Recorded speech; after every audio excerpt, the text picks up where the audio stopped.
फक्त या एका बटाट्यापासून तुम्ही तुमच्या डोळ्यांखालची जी काळी वर्तुळे आहेत किंवा काळे डार्क सर्कल आहेत ते अगदी 2 ते 3 दिवसामध्ये कायमचे नष्ट करू शकतात.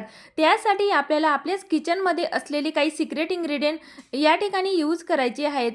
तर डोळ्यांखालची जी काळी वर्तुळे आहेत त्या समस्यांना खूपच जणांना सामोरे जावं लागतं. आपली अनहेल्दी लाईफस्टाईल किंवा किंवा वेळेवर झोप न घेणं या भरपूर अशा किंवा स्क्रीन टाईम जास्त असणं या सगळ्या गोष्टींमुळे आपल्या डोळ्यांखाली जी काळी वर्तुळे आहेत ते हळूहळू वाढायला लागतात. परंतु त्यावर जर आपण योग्य असा उपचार केला किंवा घरगुती असा वेळेवर उपाय केला तर नक्कीच ते कमी व्हायला मदत होऊ शकते. त्यासाठी आजची ही रेमेडी स्टेप बाय स्टेप नक्की फॉलो करा.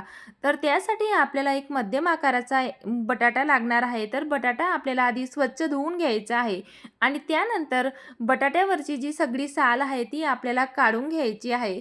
तर बटाट्यामध्ये स्टार्चचं प्रमाण हे भरपूर जास्त असतं. त्याचबरोबर बटाट्यामध्ये ब्लिचिंग प्रॉपर्टीज देखील खूप जास्त प्रमाणात असते आणि डोळ्यांखालची काळी वर्तुळे दूर करण्यासाठी बटाट्यापेक्षा दुसरं कुठलं बेटर ऑप्शन राहू शकत नाही. कारण बटाटा हा आपल्या स्किनवरील जे काळे डाग धब्बे असतात किंवा सुरकुत्या असतात सगळे रिमूव्ह करण्यासाठी अतिशय रामबाण असा उपाय आहे. त्यासाठी आपल्याला बटाट्याचाच या ठिकाणी वापर करायचा आहे. तर साल काढल्यानंतर बटाटा आपल्याला किसणीच्या मदतीने किसून घ्यायचा आहे किंवा तुम्ही मिक्सरमध्ये देखील हा ग्राइंड करू शकतात. तर तुम्ही माझा हा व्हिडिओ कुठल्या गावातनं किंवा शहरातनं बघताय ते देखील मला नक्की कमेंटमध्ये सांगा आणि तुम्ही व्हिडिओ जर का पहिल्यांदाच बघत असणार तर व्हिडिओला लाईक करायला विसरू नका. चॅनलवर नवीन असणार तर चॅनलला सबस्क्राईब देखील नक्की करा. कारण मी अशाच नवनवीन रेमेडी तुमच्यासाठी दररोज घेऊन येत असते.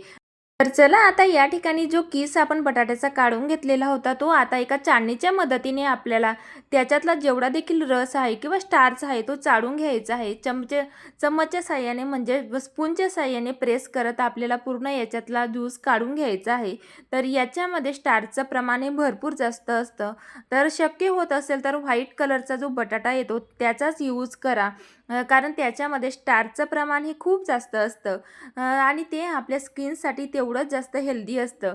तर आता या ठिकाणी साधारणतः 1 ते 2 टेबलस्पून एवढा ज्यूस आपण बटाट्याचा काढून घेतलेला आहे. तर आता याच्यापासून आपल्याला क्रीम किंवा ही रेमेडी कशा पद्धतीने तयार करायची आहे ते नक्की बघा.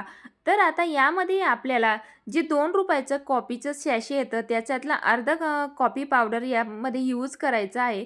तर कॉफीमध्ये अँटी एजिंग प्रॉपर्टीज त्याचबरोबर अँटीऑक्सिडंट प्रॉपर्टी जी भरपूर जास्त प्रमाणात असते जे की आपल्या त्वचेवरील काळे डाग धब्बे त्याचबरोबर डार्क सर्कल रिमूव्ह करण्यासाठी खूपच जास्त इफेक्टिव्ह असते. त्यासाठी साधारणतः आपल्याला हाफ टेबलस्पून एवढा कॉफी पावडरचा यामध्ये यूज करायचा आहे. तर आता कॉफी पावडर ॲड केल्यानंतर नेक्स्ट इन्ग्रेडियंट आपल्याला यामध्ये ॲलोवेरा जेल ॲड करायचा आहे. तर ॲलोवेरा जेलमध्ये कूलिंग इफेक्ट त्याचबरोबर डीपली हायड्रेशन प्रॉपर्टी जी खूप जास्त प्रमाणात असते जे की आपल्या त्वचेवरील किंवा डोळ्यांच्या अवतीभोवती ज्या सुरकुत्या आलेल्या असतात ते देखील कमी करायला ॲलोवेरा जेल हे इन्स्टंटली मदत करत असतं. त्यासाठी आपल्याला साधारणतः 1 टेबलस्पून एवढा ॲलोवेरा जेलचा वापर करायचा आहे. लक्षात ठेवा या ठिकाणी आपल्याला मार्केट बेसमधलं जे ॲलोवेरा जेल येतं त्याचाच यूज करायचा आहे. प्लांट बेसमधलं ॲलोवेरा जेल शक्यता यूज करू नका. कारण बऱ्याच वेळा त्याची आपल्या डोळ्यांच्या खाली ॲलर्जी देखील होत असते किंवा चेहऱ्याला प्रत्येकालाच ते सूट होत नाही. त्यासाठी मार्केट बेसमधलं जे ऑर्गॅनिक असं ॲलोवेरा जेल आहे तर त्याचाच आपल्याला या रेमेडीसाठी यूज करायचा आहे. तर चला आता यामध्ये पुढचा घटक आपल्याला मिक्स करायचं आहे ते म्हणजेच व्हाईट टर्मरिक म्हणजेच कस्तुरी हळद. तर लक्षात ठेवा यामध्ये आपल्याला कस्तुरी हळदीचाच वापर करायचा आहे. जर का तुमच्याकडे कस्तुरी हळद नसेल तर तुम्ही या ठिकाणी हळद स्किप केली तरी देखील चालेल. परंतु किचनची हळद या रेमेडीसाठी वापरू नका. कारण बऱ्याच वेळा किचनच्या हळदीमध्ये किंवा मार्केटमधून जी आपण हळद आणतो त्याच्यामध्ये कलरचं प्रमाण हे खूप जास्त असतं. त्यामुळे आपल्याला त्याचे रिॲक्शन देखील होऊ शकतात. त्यासाठी कस्तुरी हळदीचाच वापर करायचा आहे. तर आता हळद घातल्यानंतर ही क्रीम आपल्याला चांगल्या प्रकारे मिक्स करून घ्यायची आहे. तर कंटिन्युअसली मिक्स करत राहिल्याने अतिशय क्रीमी स्ट्रक्चरमध्ये ही क्रीम बनून तयार होते. तर या ठिकाणी बघू शकतात अशाच कन्सिस्टन्सीमध्ये आपल्याला ही क्रीम तयार करून घ्यायची आहे. या ठिकाणी आपण ॲलोवेरा जेल आणि हळदीच्या व्यतिरिक्त किंवा कॉफीच्या व्यतिरिक्त दुसरे कुठलेही पावडर फॉर्ममध्ये किंवा पिठाचा वापर केलेला नाही आहे. फक्त हे 3 इन्ग्रेडियंट ॲड करून आपल्याला ही क्रीम तयार करून घ्यायची आहे. आता ही चेहऱ्यावर अप्लाय कशा पद्धतीने करायची हे तेवढं जास्त महत्त्वाचं आहे. त्याआधी आपल्याला डोळे हे स्वच्छ करून घेणं किंवा डोळ्यांच्या अवतीभोवतीची स्किन ही क्लीन करून घेणं खूप जास्त गरजेचं आहे. त्यासाठी कुठलंही टोनर तुम्ही या ठिकाणी यूज करू शकतात. कॉटन पॅडवर रोज वॉटर किंवा टोनर थोडं ॲड करून किंवा टाकून डोळ्यांच्या अवतीभोवती पूर्ण ते क्लीन करून घ्यायचं आहे. कुठल्याही प्रकारचे घाण किंवा कॉस्मेटिक आपल्या चेहऱ्यावर नको असायला. त्यानंतरच आपल्याला ही क्रीम चेहऱ्यावर अप्लाय करायची आहे किंवा डोळ्यांच्या खाली अप्लाय करायची आहे.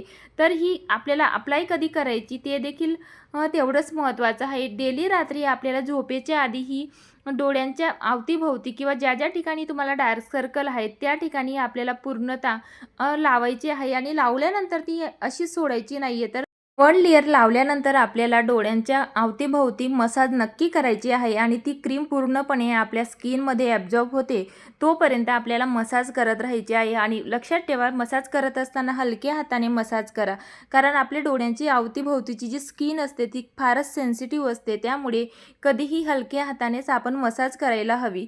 तर बघू शकताय तुम्ही व्हिडिओमध्ये दिसतंय त्याप्रमाणे मसाज नक्की करा.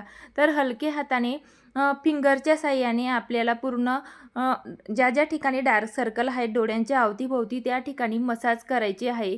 आणि जेंटलीच मसाज करा, जास्त जोराने आपल्याला मसाज करायची नाही आहे. तर अशा प्रकारे मसाज केल्यामुळे आपल्या डोळ्यांच्या अवतीभोवती ब्लड सर्क्युलेशन हे खूप चांगल्या प्रकारे होतं आणि त्यामुळे ज्यात सुरकुत्या असतात किंवा डार्क सर्कल असतात ते देखील कमी व्हायला मदत होत असते. तर या ठिकाणी काही वेळानंतरच 2 ते 3 मिनिटानंतर जी क्रीम आपण अप्लाय केलेली होती ती काही वेळानंतर स्किनमध्ये ही ॲब्झॉर्ब होते आणि या प्रोसेसमुळे आपली काळी वर्तुळे ही खूपच लवकर कमी व्हायला किंवा मिनिमाइज व्हायला मदत होत असते. तर आता ही क्रीम लावल्यानंतर मसाज झाल्यानंतर आपल्याला सेकंड लेयर परत ही क्रीमची डोळ्यांच्या खाली अप्लाय करायची आहे. पूर्ण डोळ्यांच्या वरच्या भागाला आणि खालच्या भागाला जाडसर असा लेप आपल्याला लावून घ्यायचा आहे. आणि हा लावल्यानंतर आपल्याला हा धुवायचा नाही आहे, तर रात्रभर असंच डोळ्यांच्या अवतीभोवती लावलेला राहू द्या. आणि त्यानंतर सकाळी उठल्यानंतर थंड पाण्याने किंवा कोमट पाण्याने चेहरा वॉश करून घ्या. आणि ही क्रीम तुम्ही एका काचेच्या कंटेनरमध्ये किंवा एअरटाईट कंटेनरमध्ये स्टोअर करून फ्रीजमध्ये 7 ते 8 दिवसापर्यंत ठेवू शकतात. तर आता डोळे पुसण्यासाठी किंवा चेहरा पुसण्यासाठी कधीही सॉफ्ट रुमालचाच आपण वापर करायला हवा. यामुळे आपल्या त्वचेवर कुठल्याही प्रकारचे रॅशेस होत नाही किंवा सुरकुत्या देखील पडत नाही. तर नक्की तुम्ही देखील आठवडाभर तरी ही क्रीम चेहऱ्यावर किंवा डोळ्यांवर अप्लाय करून बघा. नक्की तुम्हाला याचा रिझल्ट 2 ते 3 दिवसामध्ये सुरुवातीला बघायला मिळेल. तर बघू शकताय तुम्ही अतिशय सुंदर असा रिझल्ट एकदा अप्लाय केल्यानंतरच आपल्याला जाणवत असतो. नक्की तुम्हाला ही आजची रेमेडी आवडली असेल तर व्हिडिओला लाईक करायला विसरू नका. चॅनलवर नवीन असणार चॅनलला सबस्क्राईब नक्की करा. बाय, भेटूया नवीन अशाच रेमेडीसोबत.